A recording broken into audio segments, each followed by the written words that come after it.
আসসালামু আলাইকুম ওয়া রাহমাতুল্লাহি ওয়া বারাকাতুহু। আলহামদুলিল্লাহি রাব্বিল আলামিন ওয়াসসালাতু ওয়াসসালামু আলা রাসূলিহিল কারীম ওয়া আলা আলিহি ওয়া সাহবিহি আজমাইন। আজকে একটা বিষয় নিয়ে আমাদের সমীক্ষা করা দরকার যে যুবকরা কেন দিন থেকে মুখ ফিরিয়ে নিচ্ছে, দিনের প্রতি আগ্রহী নয় কেন, দিনের চর্চা তারা করতে চায় না কেন, কেন অনীহা দেখাচ্ছে যুবকরা, বিশেষ করে যুবকরা। বৃদ্ধ হলে তো অনেকে করে না, আবার অনেকে দেখছে শেষ জীবনে করে ফেলি, দুনিয়া ছেড়ে এবারে দিন দিন করি।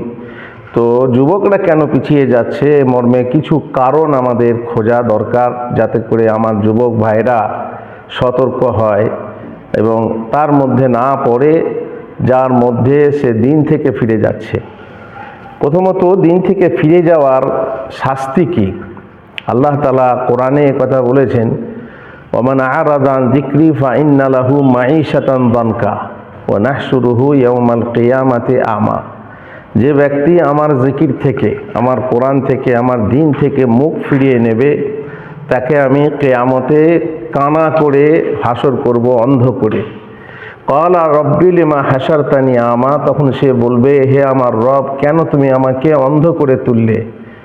ওয়াকাদ কুনতু বাসীরা, আমি দেখতে পেতাম, আমি অন্ধ হয়ে গেলাম কেন? আল্লাহ বলবেন, কাযালিকা আতাতকা আয়াতুনা ফানাসিতাহা ফাকাযালিকাল ইয়াওমা তুনসা। আমার আয়াত তোমার কাছে গিয়েছিল, আমার আয়াত তোমার কাছে পড়া হয়েছিল, আমার আয়াতের কথা, আমার দিনের কথা তোমাদেরকে শোনানো হয়েছিল, কিন্তু তোমরা তুমি ভুলে গিয়েছিলে, তাই আজকে তোমাকেও ভুলে যাওয়া হবে, তুমিও বিস্মৃত হবে, তোমার আর কোনো উপায় থাকবে না। তো আল্লাহর দিন থেকে মুখ ফিরিয়ে নিলে এক প্রকার কুফরি বলা হয়েছে, যে যদি কেউ আল্লাহর দিন থেকে মুখ ফিরিয়ে নেয় তাদেরকে মুরতাদ বলা হয়েছে। যদি সেরকম ফের মুখ ফিরানো হয়, দিনকে দিন বলেই মনে করে না, দিন একটা, যেমন অনেকে বলেছে ধর্ম একটা আফিং, বা ধর্ম এটা কিছু নয়, এটা মানুষের তৈরি মন গড়া ইত্যাদি যদি মনে করে, তাহলে তার খবর আছে, সে মুরতাদ হয়ে যাবে যদি মুসলমান থেকে করে। আর যদি মুসলমান না হয় তাহলে তো বুঝতেই পাচ্ছেন যে সেও ক্ষতিগ্রস্ত হবে কিয়ামতের দিনে। ওমান ইয়াবতাগি গায়রাল ইসলামি দীনান ফালান ইউকবালা মিনহু। ইসলাম ছাড়া যে ব্যক্তি অন্য ধর্ম অনুসন্ধান করবে, সে হয়তো এখন অমুসলিম, কিন্তু সে ইসলাম শুনেও ইসলামের কাছাকাছি আসে না, কাজ ঘেঁষে না, অন্য ধর্ম গ্রহণ করছে কিন্তু ইসলামের কাছে আসে না, তাহলে তারও খবর আছে আল্লাহর কাছে সেই ধর্ম কবুল হবে না ইসলাম ছাড়া। যাই হোক, আমরা আজকে দেখি মোটামুটি সংক্ষেপে যে কেন আমাদের যুবকরা পিছু হটে যাচ্ছে। প্রথম হচ্ছে যে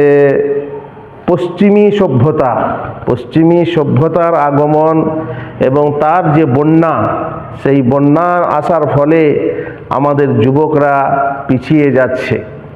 তাদের সভ্যতায়, তাদের সংস্কৃতি ও কালচারে মুগ্ধ হয়ে যাচ্ছে, আর নিজের কাছে যে সংস্কৃতি আছে, নিজের কাছে যে নিজস্ব স্বকীয়তা আছে, নিজস্বতা আছে, সেটাকে সে ভুলে বসছে। ফলে ইসলামের প্রতি মাথা না উঠিয়ে তারা ওই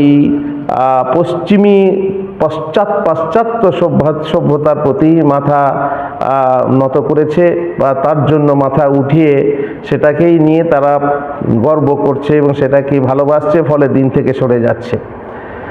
2 নম্বর কারণ বলা যায় যে মিডিয়া যেভাবে অন্য ধর্মকে প্রচার করছে। আমরা যে দেশে বাস করি সেখানে ইসলাম প্রচার হয় না, অথচ যারা সংখ্যালঘু তাদের প্রচার হয় খুবই, আর হক প্রচার হয় না। যেখানে মুসলিম দেশ আছে সেখানেও ঠিক হকভাবে প্রচার হয় না, একমাত্র সৌদি আরব ছাড়া, যেখানে দিন প্রচার হলে সঠিকভাবে দিনটা প্রচার হয়। আর আমরা যে পরিবেশে বাস করছি, যে দেশে বাস করছি, সে দেশে হয় না। ফলে মিডিয়াতে যা আসছে লোকে সেইটাকেই প্রাধান্য দিচ্ছে, যেটা মিডিয়াতে শুনছে সেটাকেই প্রাধান্য দিচ্ছে, আর নিজের দিন সম্পর্কে জানার চেষ্টা করছে না। মিডিয়াতে তারা গুলিয়ে যাচ্ছে। এখন তো হাতে হাতে মোবাইল, আর এতে ভিডিও দেখছে, এতে লেখা পড়ছে, আর নিজেকে দিন থেকে সরিয়ে নিচ্ছে। কিছু কিছু যুবক আছে দ্বন্দ্বে পড়ে গেছে, মানে দ্বন্দ্বে, মানসিক দ্বন্দ্ব ভিতরে সৃষ্টি হয়েছে। তাই তো কোনটা ছাড়ি কোনটা ধরি, মানে ইসলামের ভিতরেই নানা মত নানা পথ। তখনও আমাদের ভালো পথটা, সুপথটা গ্রহণ করার জন্যেও দেখা যায় যুবক ভাই দ্বন্দ্বে পড়ছেন, ফলে সঠিক দিন থেকে মানে বিরক্ত হয়ে যাচ্ছেন। সঠিক সবাই বলে যে লাইলা কাউকে চেনে না, তো এইভাবে বলা হয় যে সবাই যদি বলে আমার কাছে ঘোল কিনো, আমার ঘোলটা মিষ্টি, কিন্তু আপনাকে ঘোল কোনটা বা আপনার জন্য ভালো ঘোল, সেই ঘোলটা দেখে আপনাকে কিনতে হবে। আপনাকে নিজে পণ্য দেখে তারপরে সেই মতো পণ্য যেটা সঠিক আপনার জন্য কিনতে হবে। পণ্য না কিনে বাড়ি যাওয়া যাবে না, তাহলে তো আপনি নিজে বঞ্চিত হবেন, বাড়ির লোকে বঞ্চিত হবে ইত্যাদি। আর একটা কারণ হচ্ছে দিন ইসলামের যে অনুভূতি, ইমানি অনুভূতি নেই, আর তার ফলে তার মধ্য থেকে দিন সরে যাচ্ছে, আর সেও দিন থেকে সরে যাচ্ছে। কোরআন শেখার কোনো আগ্রহ নেই, কোরআনের মানে বোঝার, হাদিসের মানে বোঝার কোনো আগ্রহ নেই। এটা হচ্ছে ইমানি কমজোর, ইমানি দুর্বলতা। মরণ হবে এটা হয়তো বিশ্বাস করতে পারে না, কিন্তু মরণের পরে যে কিছু হবে এই বিশ্বাসে সমস্যা আছে। আল্লাহ তাআলা এটা বলেছেন তার একটা সূরাতে, যেখানে তিনি বলছেন কাল্লা বাল তুকাজ্জিবুনা বিদ্দিন, বরং তোমরা আসলে কিয়ামত হবে এটা মিথ্যা মনে করছো, মানে বিচার হবে এটাকে তুমি মিথ্যা মনে করছো। যদি বিচার হবে যদি মিথ্যা মনে করা হয়, তাহলে তো লোক তো যেমন তাই করবে, তাহলে তো আর আইন মানবে না। এই জন্য আইন মানছে না, আইন শিখছে না, যেহেতু সে ভাবছে যে বিচার হবে না। আর বিচার যখন হবে না তখন কি কষ্ট করে লাভ, দরকার কি আছে? তো এই হচ্ছে আর একটা কি, যে তাদের ঈমান কিন্তু হৃদয়ের ভিতরে পরিপক্ক হয়নি, বসেনি, তাই তারা দিনের প্রতি অনীহা প্রকাশ করছে।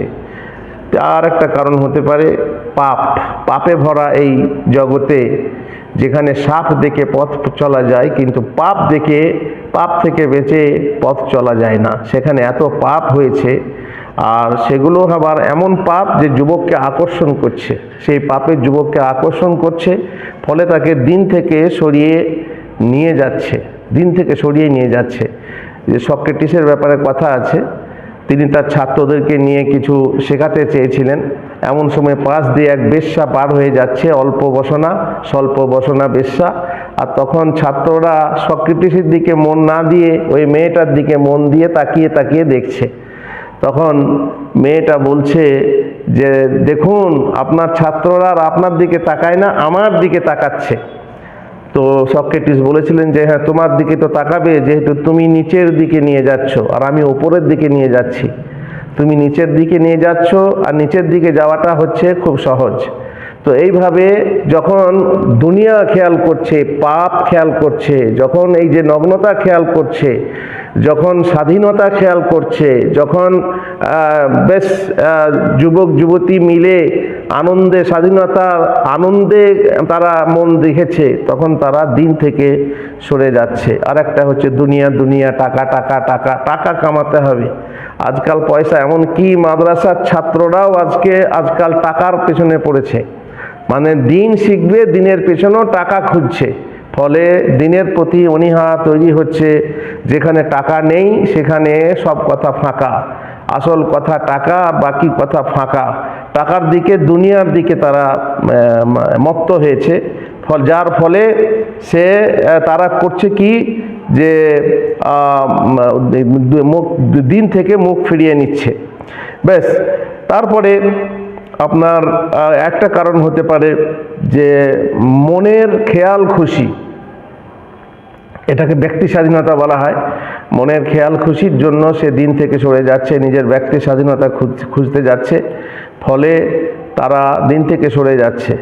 তেমনি আমাদের যে স্কুল, কলেজ, মাদ্রাসা তো দিনই মাদ্রাসা অবশ্যই বটে, কিন্তু সেখানেও তারবিয়াতি শিক্ষা হয় না, কিতাবি শিক্ষা হয়, কিন্তু তারবিয়াতি শিক্ষা হয় না বলে অনেক ছেলেরা, এমনকি মাদ্রাসার ছেলেরা ঠিকভাবে দিনদার হতে পারে না, না পরহেজগার হতে পারে, না তাহাজ্জুদ পড়তে পারে, না নফল পড়তে পারে, বরং ফরজটা পালনেও তাদের অনীহা থাকে, ফজরের নামাজ না পড়ে ঘুমিয়ে থাকে, ইত্যাদি ইত্যাদি। তাহলে স্কুল কলেজে কী বলবেন? তাহলে স্কুল কলেজ, যারা মাদ্রাসায় আসে না, যারা স্কুল কলেজে পড়ছে, তাদের ব্যাপারটা ওই রকমই হয়ে যাচ্ছে যে দিন শূন্য শিক্ষা হচ্ছে কাঁটা শূন্য জাহাজে, কম্পাস শূন্য জাহাজের মতো, যেখানে দিক ভুল হচ্ছে আর দিন থেকে সরে যাচ্ছে। তারবিয়াত যেখানে নেই সেখানে আর কি করে সেরকম ভালো হবে?